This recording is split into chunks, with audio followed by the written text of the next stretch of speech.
Primeiro foi a moça franzina que acabara de ter um filho. Os peitos deram-lhe o leite mais doce. Enquanto bebia, imaginava que a puta só se alimentava de açúcar. Naquela noite, enquanto a moça de açúcar dormia, ele se sentou ao lado da cama, em paz, e desejou que o dia jamais batesse à janela. Mas ninguém detém o sol, ninguém detém a lua. De novo lhe acudiram as necessidades.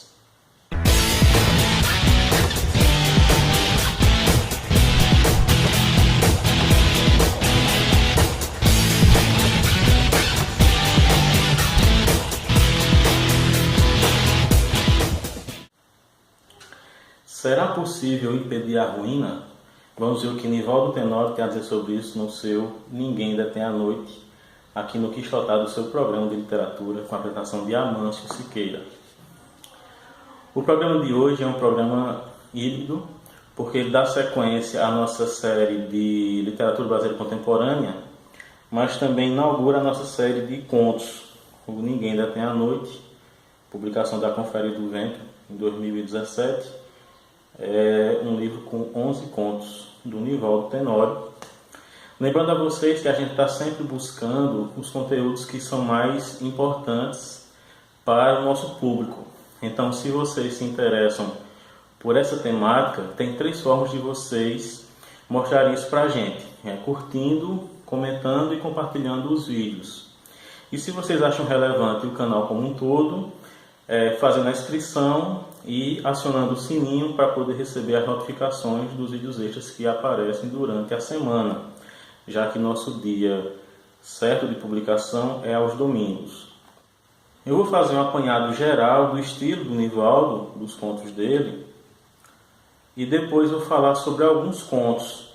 Não vou falar sobre todos, são 11 contos, cada um deles mereceria talvez um tempo maior para ser estudado, destrinchado e debatido, mas para o vídeo ficar muito extenso eu vou comentar apenas alguns deles, os que eu acho mais interessantes, e dizer como é a escrita do Nivaldo.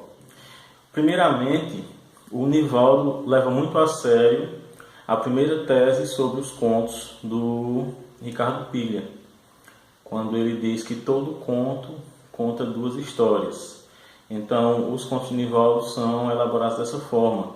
Você tem ali uma narrativa na superfície, mas na profundidade tem uma história secreta que o leitor precisa ter uma certa dedicação para poder identificar. A escrita do Nivaldo lembra muito o jogo de Tetris. Ele joga frases como se fossem pecinhas em formas diferentes. Lançadas de forma não linear, o leitor vai ter que alterar a posição dessas peças para tentar obter uma linha narrativa, sabendo de antemão que dificilmente ele vai conseguir várias linhas sem algumas arestas ou brechas. E eu vou falar para vocês sobre alguns contos para vocês entenderem do que eu estou falando. Por exemplo, no conto Os Sócios de Papai tem um exemplo bem claro disso. A sala de aula era ampla. Nela, 3 janelas de madeira davam para pés de manga. No ano seguinte, vou cair de um deles e quase matar mamãe do coração. A professora fez a chamada e tivemos de nos apresentar. Nesse conto aqui, é um homem já adulto que narra em primeira pessoa trechos de sua infância, tentando identificar os motivos que ensejaram o desaparecimento do pai dele. Tem um conto bem interessante, com o título de Moby Dick, em que um homem de meia idade começa a namorar com uma jovem com metade da idade dele e passa a correr para tentar ficar mais jovem. Como ele costuma correr ouvindo Led Zeppelin. Então, o Moby Dick do título se referiria à música da banda e não ao livro do Herman Melville. No entanto, eu diria que o texto tem muito a ver com a narrativa das aventuras do Capitão Ahab, porque esse homem de meia idade, de certa forma, está tentando enfrentar a baleia branca que o atemoriza, que é a velhice. E nessa tentativa de vencer a velhice, ele acaba meio que indo atrás de um fim trágico. É claro que eu não vou revelar a vocês tudo o que acontece, porque senão estragaria a leitura do texto. Tem dois contos que eu acredito que comprovam a criatividade do Nivaldo, que são A Ilha dos Cães e Um Coração Impuro. Porque esses dois contos tratam de temas muito semelhantes, como aborto, incesto, questões financeiras. E o Um Coração Impuro também trata do tema do duplo. No conto A Ilha dos Cães, temos várias histórias paralelas. Existe a história do sujeito com uma vida obscura que retorna para a casa da mãe, onde a sua irmã mais nova mora. Temos a história da irmã mais nova, que passa a ter algumas sensações estranhas com a presença do irmão, e depois descobrimos que ele a estava drogando para abusar dela. E essas narrativas vão se desenvolvendo paralelamente até um final que é bem surpreendente e que eu também não posso contar para não dar spoilers. Mas as narrativas do Nivaldo são todas assim, são histórias que surpreendem, que impactam, que levam o leitor a refletir. Eu preciso tanto pensar para construir a história secreta que ele está querendo narrar ali, como depois refletir sobre os temas abordados. Também no conto Um Coração Impuro, os temas são parecidos, só que é uma história totalmente diferente. É um homem que vai a um enterro de um judeu e, chegando lá, descobre que ele era praticamente uma cópia do falecido. E a família, de repente, o acolhe, o adota, e ele acaba, inclusive, casando com a irmã do morto.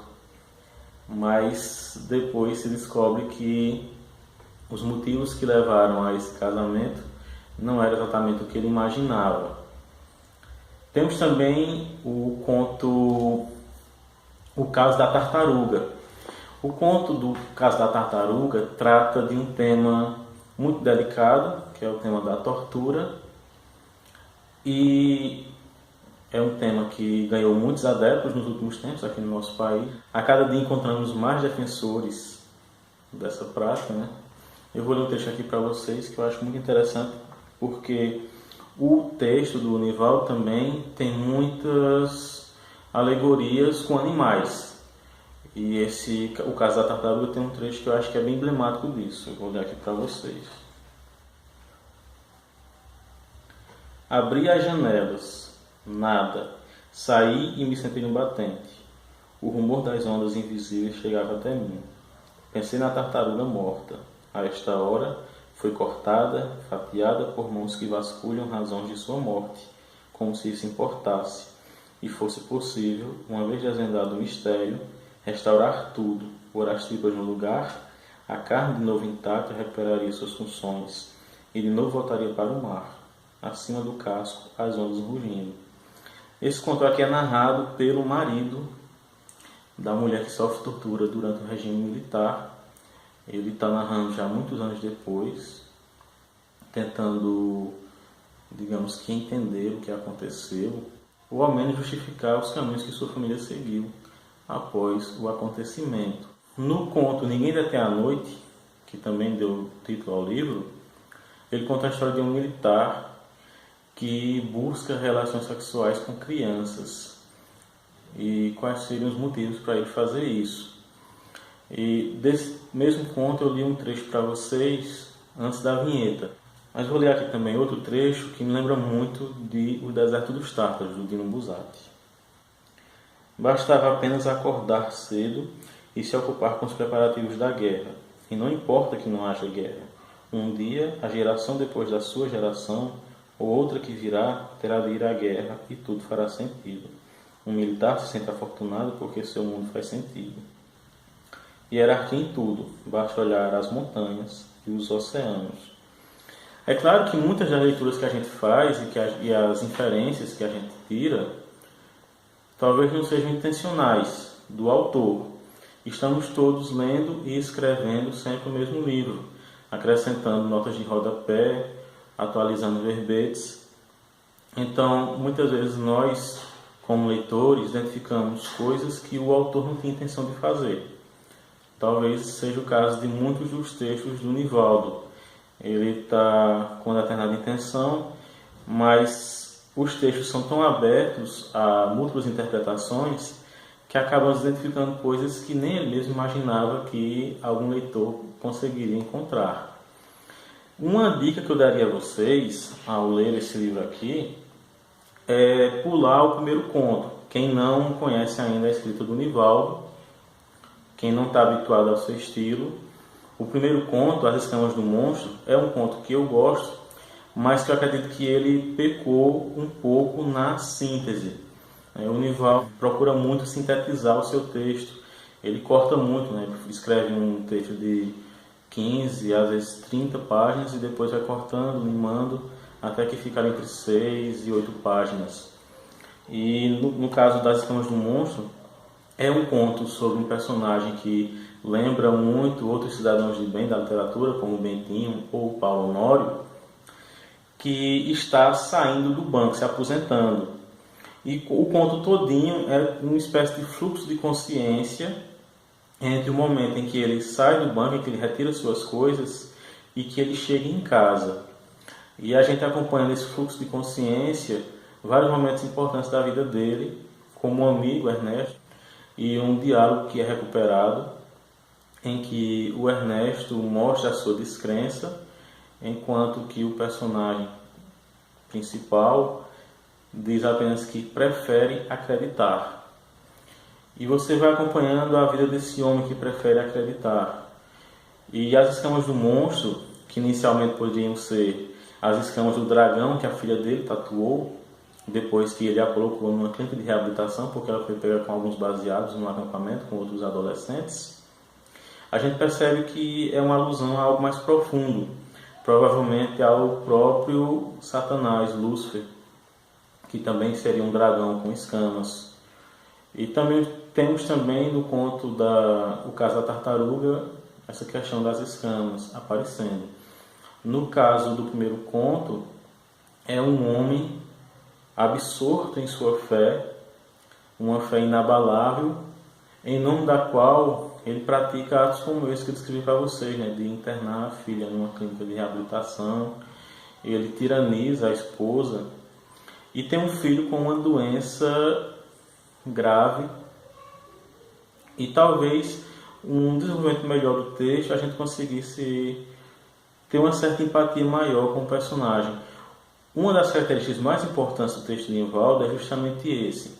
Ele consegue mostrar toda a dimensão da humanidade dos seus personagens em poucas linhas, em poucas páginas. Talvez nesse primeiro conto ele não tenha conseguido isso por ter sintetizado demais. Nos outros, no entanto, você vai perceber isso bem claramente. O maior mérito do Nivaldo é que os seus personagens não são lançados apenas para contar uma situação. O Nivaldo não humaniza situações, ele situaciona humanidades. E por isso que eu não tenho medo nenhum de afirmar para vocês que ele é um dos maiores contistas brasileiros em atividade. Esse livro faz parte da coleção Os Contemporâneos, da Confraria do Vento, em uma edição bem caprichada, uma edição bonita, com um papel bem legal, e só faz valorizar os contos de Nivaldo.